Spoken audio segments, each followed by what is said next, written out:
शरीराचे पोषण हे आपण जे अन्न खातो त्यापासून होत असते। ह्या अन्नापासूनच वात पित्त कफ या 3 दोषांची निर्मिती होते आणि हे दोष आपल्या शरीराचे कार्य सुरळीतपणे चालू ठेवतात। परंतु आपण अवेळी खाणे किंवा जंक फूड बाहेरचं खाणे किंवा इतर सारखे अन्न खाणे या गोष्टींमुळे शरीरातील पचन संस्था बिघडते आणि हे तिन्ही दोष प्रकोपित होऊ शकतात। यामध्ये आजार उद्भवल्यानंतर आयुर्वेदात 2 चिकित्सा पद्धती सांगितल्या आहेत। त्यामध्ये शमन चिकित्सा आणि शोधन चिकित्सा। शोधन चिकित्सा म्हणजेच पंचकर्म चिकित्सा। या पंचकर्म चिकित्सेमध्ये वमन, विरेचन, बस्ती, नस्य, रक्तमोक्षण या चिकित्सांचा अंतर्भाव होतो। सर्वप्रथम वमन चिकित्सा। वमन चिकित्सेमध्ये आपण शरीरात असलेले दोष हे ऊर्ध्व मार्गाने म्हणजेच मुखावाटे बाहेर काढले जातात, त्याला वमन चिकित्सा असे म्हणतात। ही कफदोषावरील सर्वात उत्तम चिकित्सा आहे। ही चिकित्सा आपण श्वासविकार म्हणजेच दमा, अस्थमा यामध्ये किंवा त्वचेचे आजार, स्थूलपणा दोषामुळे उद्भवलेल्या आजारांमध्ये आपण वमन चिकित्सा करतो। विरेचन चिकित्सा ही पित्त प्रधान चिकित्सा आहे, पित्त दोषावरील प्रधान चिकित्सा आहे। या चिकित्सेमध्ये आपण तोंडावाटे औषध देऊन शरीरातील दोष हे अधोमार्गाने म्हणजेच गुदमार्गाने काढले जातात।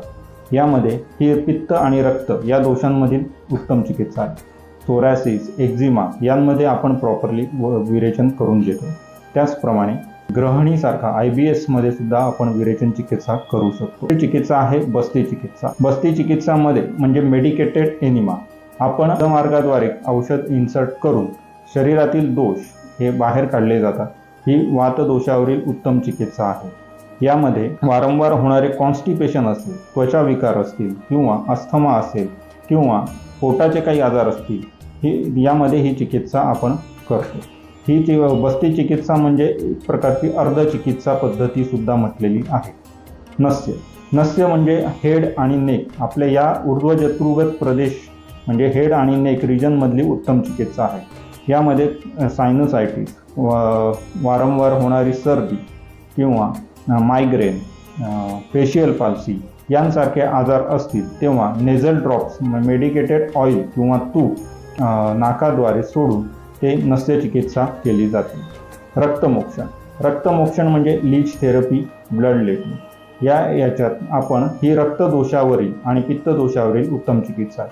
त्वचा विकार असतील किंवा अत्याधिक शूल असेल म्हणजे अत्याधिक वेदना असतील यामध्ये आम्ही रक्तमोक्षण ही चिकित्सा करतो। आता रक्तमोक्षण वगैरे ह्या पंचकर्माच्या 5 चिकित्सा झाल्या। यामध्ये सोबतच काही उपकर्म असतात, जसे स्नेहन स्वेदन म्हणजे अभ्यंग दिलं जातं, स्वेदन केलं जातं, स्टीम दिली जाते। तसेच शिरोधारा, शिरोअभ्यंग, जानुबस्ती, कटिबस्ती ह्या चिकित्सा उपकर्म चिकित्सा म्हणून गणल्या जातात।